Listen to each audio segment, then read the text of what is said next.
See, just as I said, a defective product from late birth. William, my ex-husband who left me for another woman 10 years ago, was smirking as he looked back and forth between my daughter in a wheelchair and me. She's my child. Got a problem with that? My current husband glared at William as he said this. What? No way. My happy life after remarrying. The truth dawned on William, and he looked up to the sky insanely. I am Jane, a housewife in my 40s. Now, I am remarried and living a happy life with my daughter Diana and my husband Oscar. Until 10 years ago, I was living a miserable life that cannot even be compared to the one I have now. I got married for the first time when I was 25 years old. I graduated from college and got a job where I met William. I worked as a receptionist, and he was in the sales department at the same company. As we saw each other every day, he started talking to me. We became friendly over time, and naturally started going out for meals and watching movies together after work. And then, on a date one day, he proposed to me like this. I'm happy to have met someone like you. Will you marry me, so we can continue this happiness together? Yes, I will. I accepted without hesitation. When my parents found out about the marriage, they were overjoyed. I quit my job after getting married. This was because William wanted me to stay at home. At first, I thought it would be best for both of us to work, but my husband had a different idea. But you're a receptionist, right? You meet all sorts of people like me in sales or clients. I can't help but worry that someone might flirt with you. We can save money if I work too. And we might have children eventually. I'll work harder to make up for it. My husband was possessive by nature. When we were dating, he even would get upset if I gave a birthday card to a male coworker. After getting married, I devoted myself to household chores. I tried to do everything I could for my husband: laundry, ironing, cooking, you name it. Life with him was peaceful and comfortable at first. But after a few months, things took a bad turn. The reason was my husband's behavior. He started to look down on me at every opportunity. When things weren't going well at work, he would be particularly harsh. He would complain a lot about dinner as soon as he came home. Hey, what's this? You're serving me some bland fish dish. Huh? Yesterday we had a meat dish, so I thought it'd be good to have fish today for a balanced diet. Fish won't relieve my stress. Forget it. Bring me a beer. Okay. You wouldn't understand because you're always at home, but I'm under a lot of pressure. Even today, I've been to several clients and I'm exhausted. Yeah, you're right. I'm sorry.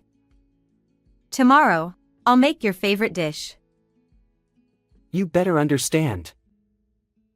At that time, I thought my husband was just tired and in a bad mood by chance. But even when I prepared his favorite dish and waited for him, he started coming home late more often due to sudden overtime or business entertainment. I had prepared your favorite dish for you. Then my husband glared at me. You, who don't even work, have no right to speak to me like that. I didn't become a housewife because I wanted to. Well then, I'll work too. We don't have kids yet. Isn't that okay? What did you say? You need to take care of the house properly. You're my wife, so fully support me. Then, I'll look for a part-time job during the day. Alright, but don't slack off on the housework. Fortunately, There was a part-time cashier position available at a nearby supermarket, and I got hired immediately after applying. But my husband's condescending attitude remained just as terrible. Hey, this shirt is full of wrinkles. What's going on? I did the laundry, but the weather was bad yesterday, so it didn't dry well. I'll iron it now. I told you not to slack off on the housework, didn't I? If you can't do it properly, then quit your part-time job.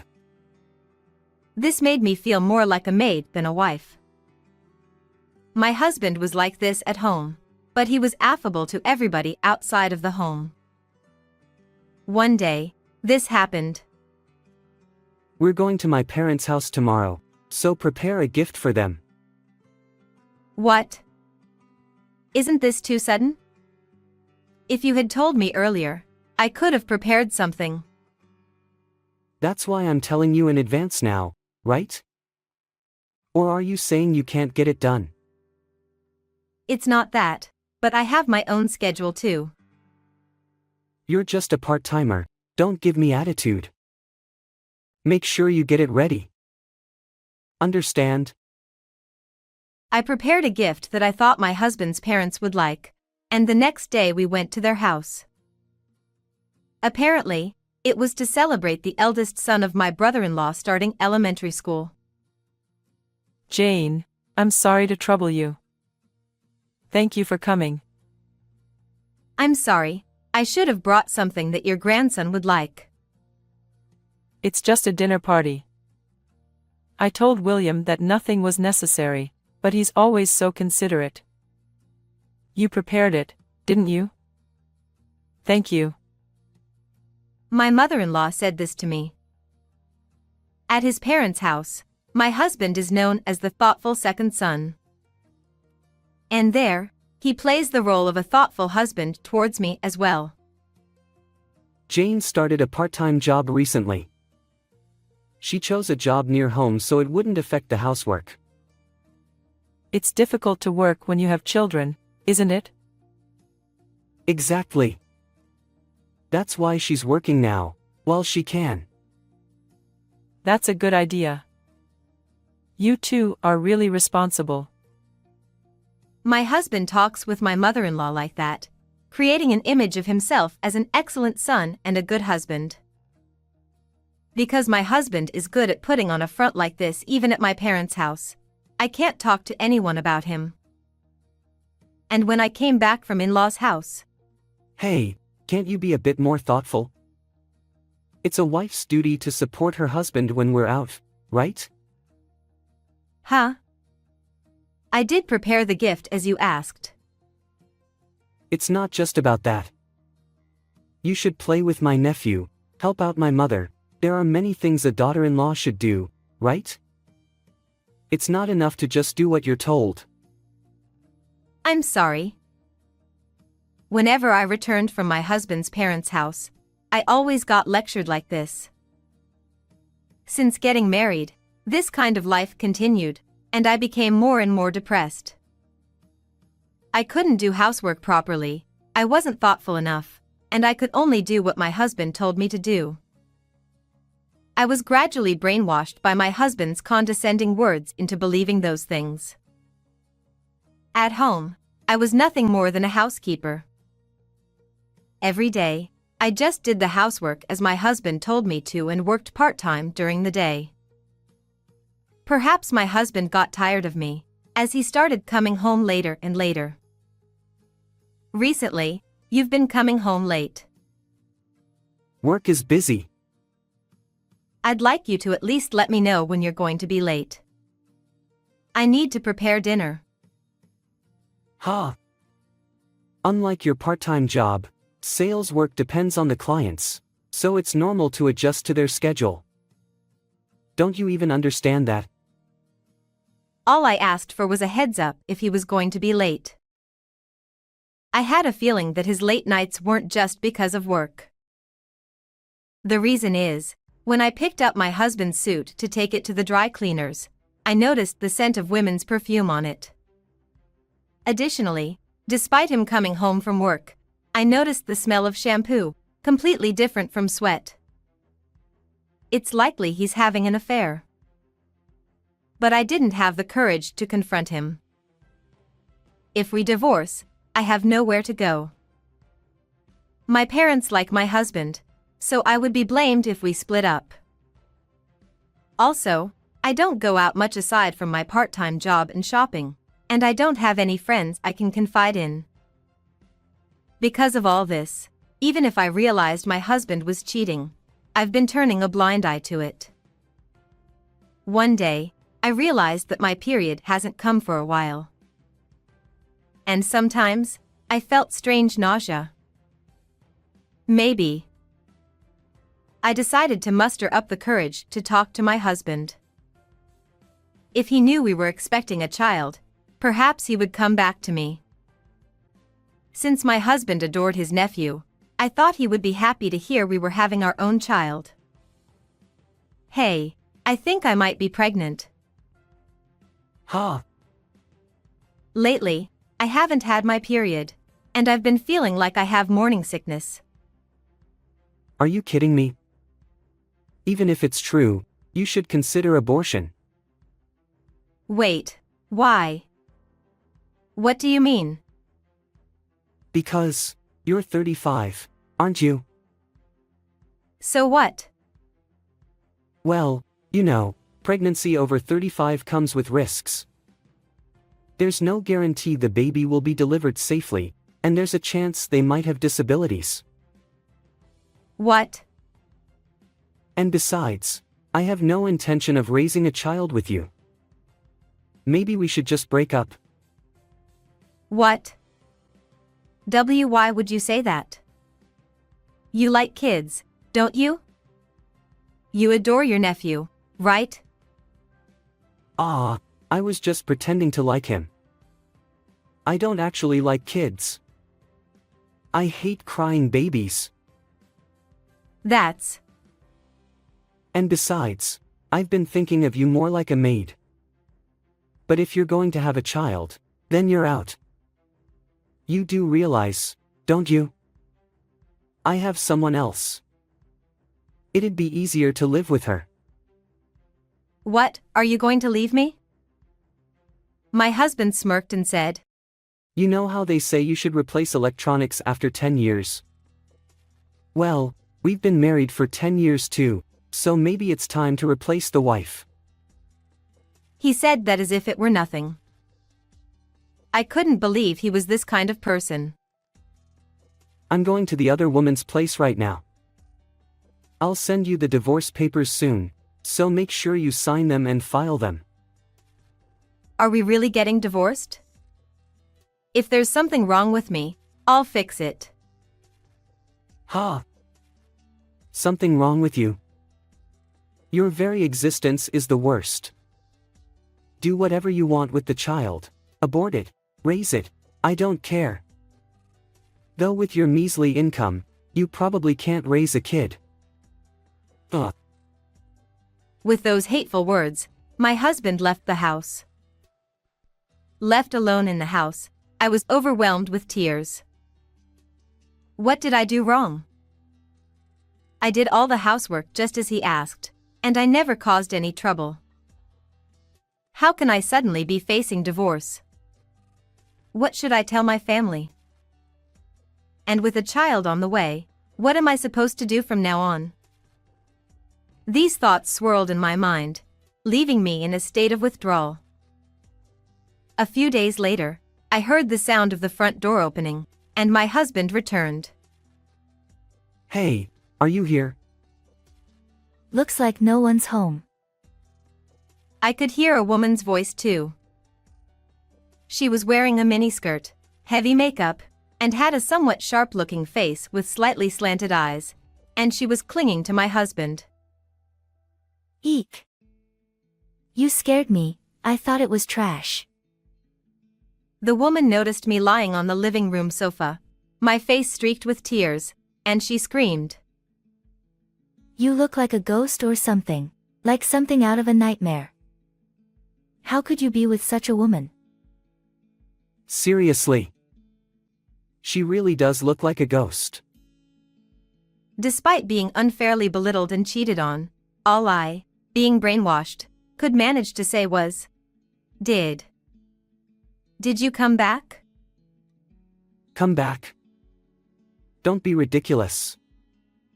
I just came to get my stuff and bring the divorce papers. Here they are. As my husband said that, he casually tossed the filled-out divorce papers at me. The moment I saw them, nausea overwhelmed me, and I covered my mouth and rushed to the bathroom. I don't want to live here. Yeah, her disgusting smell is lingering everywhere. Shall we start looking for a new place? Yes, let's go to the real estate agent right away. My husband, facing me as I struggled in the bathroom, said, You better submit the divorce papers and get out of this house soon. Got it? Then, he left with the woman. Crushed, I continued to cry for a while. Worried about the baby, I went to see the obstetrician and found out that I was not pregnant. The missed period and nausea were due to hormonal imbalance caused by constant stress. While I felt relieved that the pregnancy was a misunderstanding, it also gave me the opportunity to rethink my life and break free from being brainwashed by my controlling husband. I left the house I shared with him and, of course, submitted the divorce papers. I could have claimed compensation from my ex-husband since the divorce was largely his fault, but I decided not to do it as it seemed like too much hassle. Although my ex-husband may think he dumped me, I also felt like I was the one who dumped him, ready for a fresh start. I vowed to myself that I would make something of my life and prove him wrong. When I told my family about the divorce, they scolded me for acting rashy, but after explaining the details of his infidelity, they understood and supported my decision. As I continued my part-time job, I started considering my future, little knowing that unexpected opportunities awaited me. 10 years later. One day, I was enjoying shopping with my daughter, Diana. Today is her birthday. We were buying the clothes she wanted, and we had plans to go to a cake buffet. But on this perfect day, we encountered the worst possible person. Yes, my ex-husband, William. He was with another woman, not the one he cheated with that led to our divorce. Hey, long time no see. He approached with a smirk and glanced at my daughter. Looks like having a baby at an older age really was a mistake. Being defective must be tough, huh? What? My daughter was 9 years old at the time. She was living with a prosthetic leg and using a wheelchair due to a traffic accident.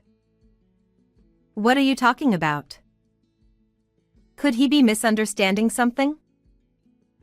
This is the kid from back then, right? Looks like you lost the parent lottery. He said this to my daughter. Noticing our exchange, my current husband approached and stood next to our daughter. Dad, what does he mean? My daughter asked, looking puzzled at my husband. William's expression changed drastically. Is there something you need from my wife and daughter? His tone was calm, but I could tell he was very angry. What? Your wife and daughter? Yes, that's right. No, she was my ex-wife. And this child is mine and hers. This child is absolutely mine. Is there a problem with that? What? William seemed completely confused. It seems like we should discuss this somewhere else. Do you have time? William had no choice but to nod at my husband's suggestion. My office is nearby. We can talk there in private. The woman with William looked annoyed and left the scene. As my husband led us to his company building, William turned pale. This is the parent company of my workplace. Is that so? By the way, what's the name of your company? When William mentioned the name, my husband smiled. Ah, yes. That's the company we recently took over in M&A. Indeed, my husband had bought the company where William worked. I had no idea. I've been so rude. William curled in embarrassment. Let's discuss everything, including that matter, in my office. Since it was a weekday, there were many employees working as usual, and we walked past them to the president's office. We left our daughter, in her wheelchair, to a secretary for assistance. My husband, who is the president, began the conversation. Where should we start? You are my wife's ex-husband, correct? Yes, that's correct. I've heard about your time together. You abandoned her due to your infidelity. Abandoned? That's a harsh way to put it. William was flustered by my husband's direct remark. Have you forgotten? You did say you were going to abandon me, didn't you? I couldn't help but interject. I am no longer the person I used to be. I wouldn't stay silent after he talked about my daughter that way. That was an amicable divorce, wasn't it? You even filed for divorce without saying a word. That's right. So, you have no right to complain about my current life, do you? I mean, it's impressive. What do you mean? Despite being dumped by me, you managed to marry the CEO even with baggage. Baggage? But she's my daughter, right? You were pregnant when we got divorced. Huh? William seems to believe that this daughter with a prosthetic leg is his own.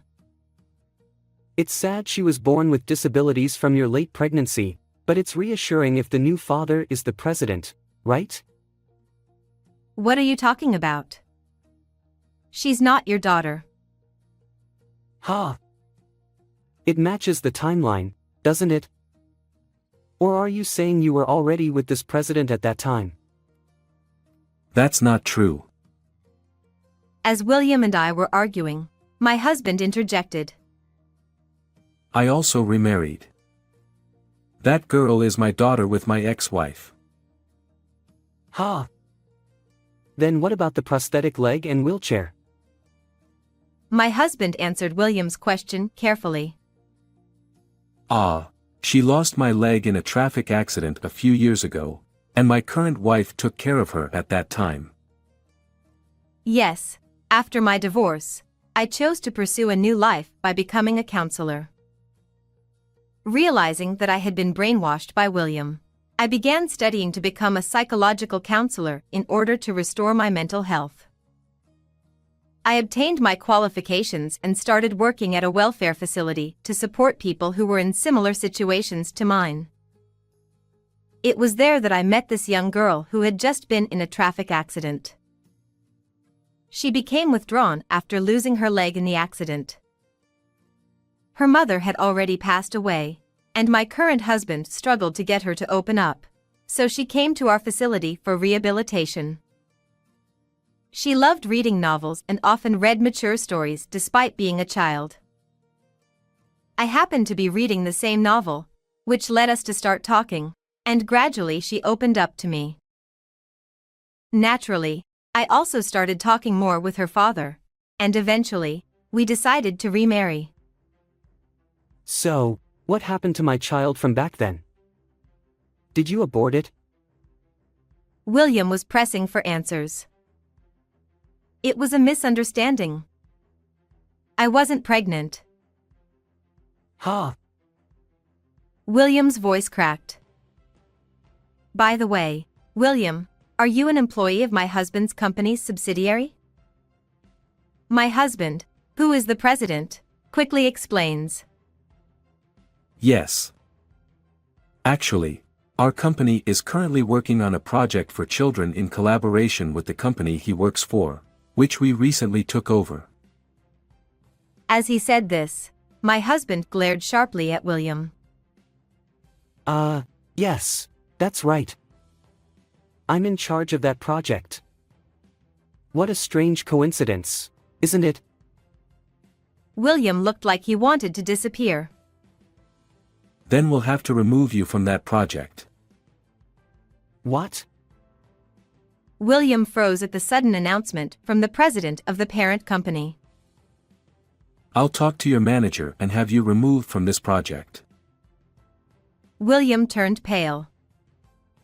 Sir, isn't it inappropriate to bring personal matters into work? I'm not removing you for personal reasons. This project is crucial for our company's future. It's a huge opportunity for me. Please don't ruin my career plans, sir. William desperately pleaded. I thought so. The woman you were with earlier is the daughter of your company's president, isn't she? I don't know what sweet talk you used, but you were trying to seduce her and get into the president's family, weren't you?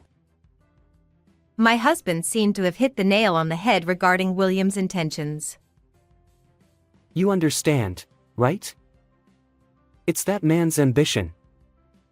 This project is exactly that opportunity. Please set aside personal matters and let me do my job. What are you talking about? Do you understand that this project aims to promote better moral education for children? Of course. Yet, despite that, you didn't hesitate to make discriminatory remarks about my daughter.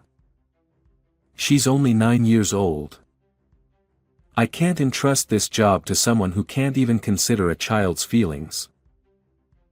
I didn't mean. If you removed me from the project, I wouldn't just miss out on a promotion, I wouldn't be able to stay in the company. Please stop. Please forgive me. I thought she was my daughter and it slipped out.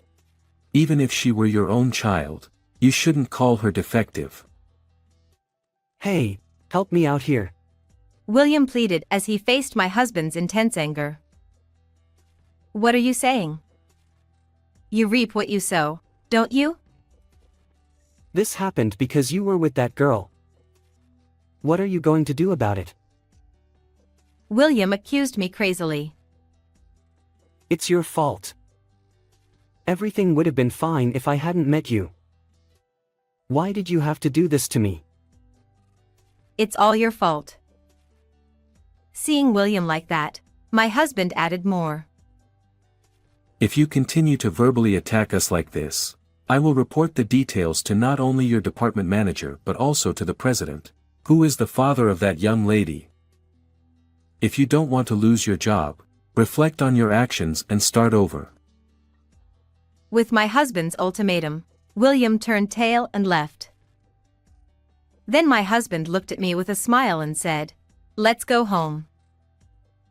Although the celebration for our daughter's birthday didn't go as planned that day, she smiled happily and enjoyed herself nonetheless. Afterwards, it seems William, my ex-husband, faced consequences within the company. The reason for being removed from the project, his discriminatory remarks towards the child, became widely known within the company, leading to him being sidelined into a less significant role. Naturally, he earned the wrath of the president, who happened to be the father of the woman he was involved with at the time, resulting in a ban on any further contact with her. Being looked upon disapproval by those people around him, he lost faith in humanity, and eventually quit his job, now living as a recluse at home. It's a pitiful situation. But, ultimately, it's all of his own making. As for me, I've been enjoying happy days since then. My daughter has grown accustomed to her prosthetic leg, and it seems she might be able to graduate from using a wheelchair soon. What's more, it looks like she has even found a boyfriend at school. The new project at my husband's company has been selected for a new initiative by the Department of Education, and it will be utilized in moral education classes at elementary and junior high schools nationwide. I am actively involved as a key member of the project, and my name has been mentioned as a candidate for the company's next executive officer. Let me make it clear that this is not due to any favoritism from my husband, who is the president. Since we had that incident on our daughter's birthday, we're planning to take a family trip abroad for our next wedding anniversary to refresh ourselves. Whether we should go to Europe or the Caribbean, we haven't decided. The decision-making process is part of the fun.